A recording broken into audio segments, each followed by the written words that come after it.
Welcome to Nasdaq TradeTalks. I'm your host, Jill Malandrino, global markets reporter at Nasdaq. Joining us is Alex Coffey, senior market strategist at Charles Schwab. We're here to discuss technical levels to watch in the Nasdaq-100 as we got that nice earnings surprise from Tesla last night. Alex, it is great to see you as always. Welcome back to Trade Talks. It's been a while since we've had the opportunity to review Nasdaq-100 technical levels. Let's take a look at that first, and then we'll take an overview of what we saw at Tesla. Yeah, no problem. I think it's important to note the nice thing is that we actually have some pretty well-defined levels to take a look at when we look at that NASDAQ chart. First off, you can look at the all-time high. So that's going to be our red line on the chart to the upside on that one. And when you compare that to where we're at now, I think it's really interesting to see that we haven't quite got a real test of that all-time high in the NDX, despite the fact that you have seen the S&P 500 make a new high, that you have seen a name like NVIDIA, which has clearly been the driver of these big mega cap indices over the last few years, has made a new all-time high and kind of trades near that level right now, but we haven't quite got that test yet for the NDX. The yellow line represents kind of a medium point that we've seen around 19,500 over the last few months of trading. Hasn't really been tested except for back in the middle parts of September.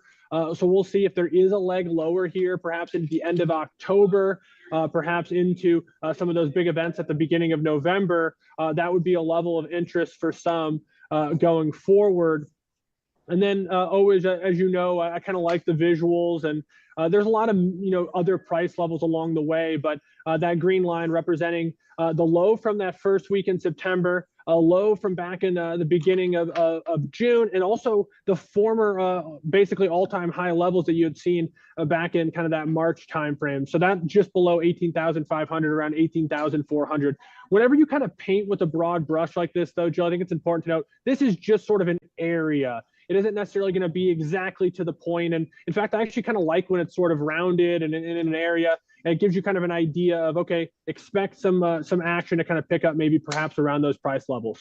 Yeah, I mean, Alex, it really is quite remarkable. Let's assume we didn't have that generative AI story that really hit the scene in November 2022, and what the charts perhaps would have looked like over the past 2 years without that story really driving across a lot of sectors. You try to figure out where's energy demand going to come from, how or industrial is going to refine their spaces with AI and Gen AI. So it really makes you think what these charts could have looked like without that narrative in there for the past 2 years. But what we do know today, Nasdaq-100 outperforming Tesla with their earnings surprise last night. Yeah, I think you highlight this, and this ties into Tesla as well, which is the nice thing about an index like the Nasdaq-100 and the components within it. This is where the growth has been for the better part of the last 2-3 decades. It's been kind of tech focused or tech adjacent. A name like Tesla is technically a consumer discretionary name, but Tesla's valued like it is because of the work that it's doing within robotics, the work that it's doing within autonomous driving and AI. And so it's been a name on the forefront of that. And then on the side, I mean, you just look at the numbers, 20% beat versus consensus for EPS. 20% or thereabouts beat across margin metrics, which of course led to that earnings beat. They're also clicking and operating at a really, really high level from an efficiency standpoint now in an area that is seeing increased competition, in an area that of course has international competitors and international components to this. And let's just be fair, maybe doesn't have the same cyclical kind of excitement as it did when it comes to electric vehicles 2-3 years ago, where you saw a name like Tesla trading over $400 a share. Going into the report as well, I think expectations were definitely dampened, if not beaten down outright, post that We Robot event that left maybe a little bit more to be desired. We know that Elon has put himself in the public spotlight more and more over the last few years, particularly really building out the last few months in kind of the political realm. And that leads to some who are going to just have an adverse reaction to him. And of course, there's going to be some that have positive reactions for that as well. But it just has always been such a polarized stock. I think it's on hyperdrive now, but with the stock beaten down into the report, it's set up in a situation where the reaction could be what it is today.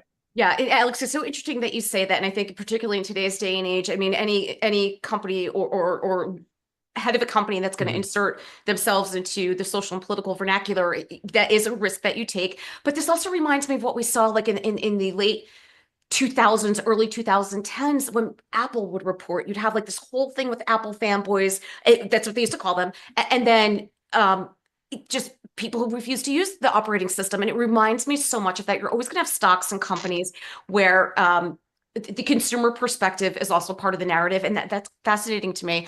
And speaking, inserting oneself into politics over the next couple of weeks, even a little bit, even shorter than that, that's all we're going to hear about, particularly in the US in terms of the national election. What are your thoughts?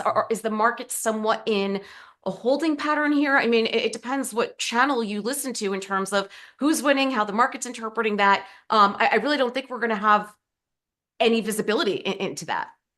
Yeah, I guess the visibility that we do have, Jill, and this is a tough, conversation to have, I think, because so many will put the blinders on it and see what they want to see. But just the objective understanding that we have, polls have shifted significantly relative to last time around to Donald Trump. So that's one thing that suggests the race is in a different spot than maybe it would have been in 2020 or even 2016.